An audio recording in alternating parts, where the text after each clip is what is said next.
You order a car from a stranger you've never met, and something deep in your brain doesn't even flinch. You get into their car. You give them your address. You trust that they'll drive you where you asked and not somewhere else. Or you hand over your house keys to a stranger you found on an app so they can sleep in your bed while you're gone. None of this should work. None of this makes any evolutionary sense. And yet we do it constantly without thinking twice, thousands of times a day all over the planet. So here's the question: how did we get here? How did a species that evolved in small, paranoid, defensive little bands of 20 or 30 people end up capable of trusting complete strangers with our lives, our homes, our children? The answer starts almost 300,000 years ago, and it's stranger, and honestly more beautiful than you'd expect. Let's set the scene first, because you need to understand how insane this should be. For most of human history, a stranger wasn't a mild inconvenience. A stranger was a potential death sentence. Different group, different territory, different resources. And if you ran into someone you didn't recognize out in the open, the smart evolutionary move was fight, flay, or freeze, not hey. Want to grab a coffee? Most primates operate exactly this way today. Chimpanzees, our closest living relatives, are famously hostile toward outsiders. Males will patrol territory borders, and if they catch a lone chimp from a rival group, they will kill him, not defend territory. Kill him methodically, sometimes over the course of 20 minutes. That is the baseline we're working with genetically. That is supposedly our closest cousin's version of dealing with strangers. So somewhere in the last few 100,000 years, something happened to us that did not happen to them. And the first real clue comes from rocks, specifically from a site called Olorgesailie in Kenya. In 2018, a team led by Rick Potts at the Smithsonian published findings in the journal Science that reshaped how we think about early trust. They found tools made from obsidian, a volcanic glass, at a site dated to around 320,000 years ago. The problem is, there's no obsidian source anywhere near that site. The closest deposits were 25 to 95 kilometers away. That doesn't sound like much until you remember these are people on foot, with no roads, no maps, moving through territory that may have belonged to other groups entirely. This wasn't a day trip. This was either a very risky personal journey through unfamiliar land,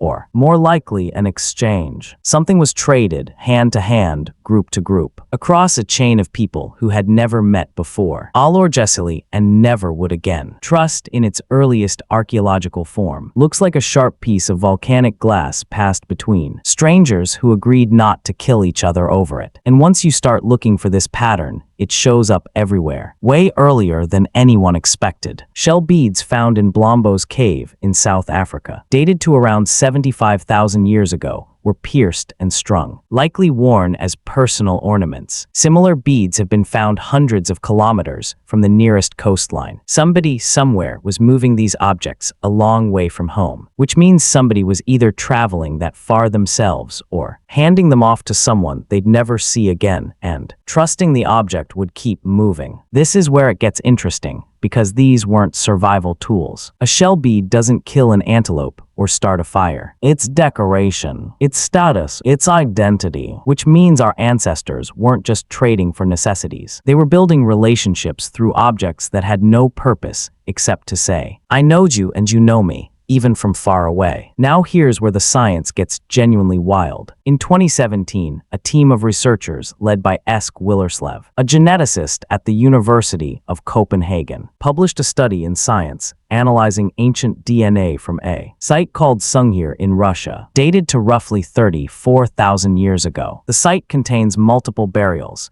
including 2 teenagers laid head-to-head, covered in thousands of painstakingly carved ivory beads. Each bead alone would have taken hours to make. These burials contained an estimated 10,000 beads combined, representing what could be years of collective labor from an entire community. But the genetic analysis revealed something even more shocking. None of the individuals buried at Sungir were closely related. Not siblings, not cousins, not even distant family. in the way you'd expect from a small, isolated group, for a community that's sized to survive without inbreeding. Researchers calculated they would have needed to be part of a much larger mating network, hundreds if not thousands of people spread across separate bands, deliberately exchanging partners across group lines, which means 34,000 years ago, humans had already built an entire invisible social infrastructure for trusting people outside their immediate group enough to send their own children to live among them. This is the part that should stop you for a second. We think of prehistoric humans as isolated little clans huddled around a single fire, suspicious of anyone outside the group. The genetics say the opposite. The genetics say early humans were running a continent-wide trust network before agriculture, before writing, before anything we'd call civilization. So how do you actually build trust with a total stranger when you have no police, no contracts, no background checks, and meeting the wrong person could genuinely get you killed? Anthropologist Polly Wiesner spent years studying the Johonsi San people of the Kalahari Desert and documented a system called Hexero. In this system, people give gifts, ostrich eggshell beads, tools, animal skins, to individuals in distant bands they may only see once every few years. The gift isn't repaid immediately. Sometimes it's repaid months or years later. Sometimes with something of different value entirely. Sometimes by a different family member altogether. The point was never the object. The point was the delay. A delayed exchange forces both people to remember each other, to trust that the other side will eventually reciprocate. And that trust becomes a kind of insurance policy. If your own territory suffers drought or famine, you have relationships hundreds of kilometers away that you can travel to and rely on, because you already proved years earlier that you keep your word. This is the exact same logic your brain runs today. When you leave a good tip or return a favor a coworker did for you 3 months ago, except our ancestors were doing it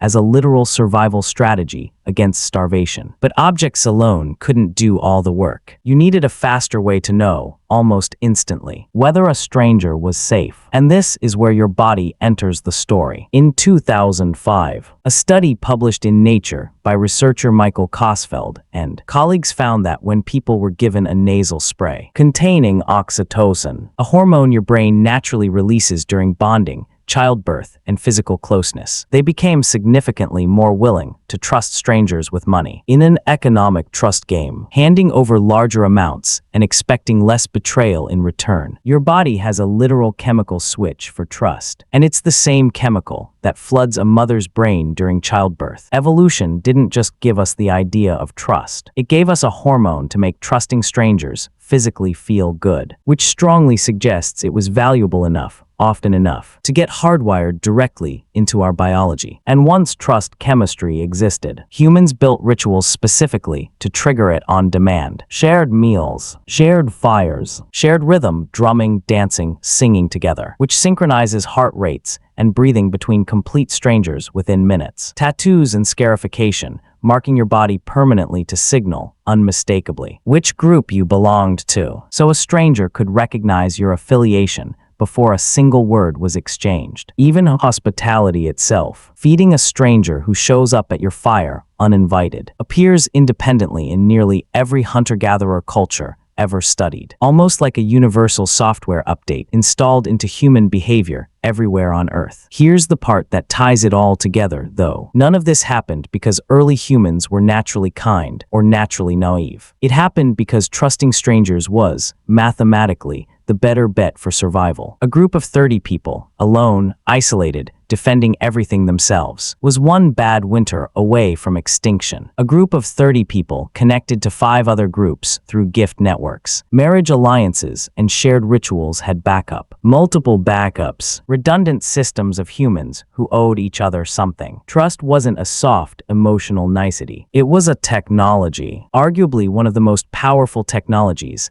our species ever invented. Because unlike fire or stone tools, it couldn't be held in your hand. It had to be built slowly, deliberately, between people who would never fully know each other, using nothing but beads, gifts, shared meals, and a hormone that made it feel good to take the risk. So the next time you get into a stranger's car, because an app told you it was safe, or hand your house keys to someone you've never met, understand what you're actually doing. You are running software that is at least 300,000 years old. You're doing exactly what a small group of humans did in Kenya with a piece of volcanic glass, or what two teenagers' families did in Russia 34,000 years ago, when they let their children marry into a group they barely knew. We didn't invent trusting strangers. We just changed the objects. Obsidian became money. Beads became reviews and ratings. Hexaro became your credit score. The system is exactly the same. Give something, take a risk, and bet that the person on the other end is running the same ancient program you are. It worked for 300,000 years. It's still working now, one app notification at a time.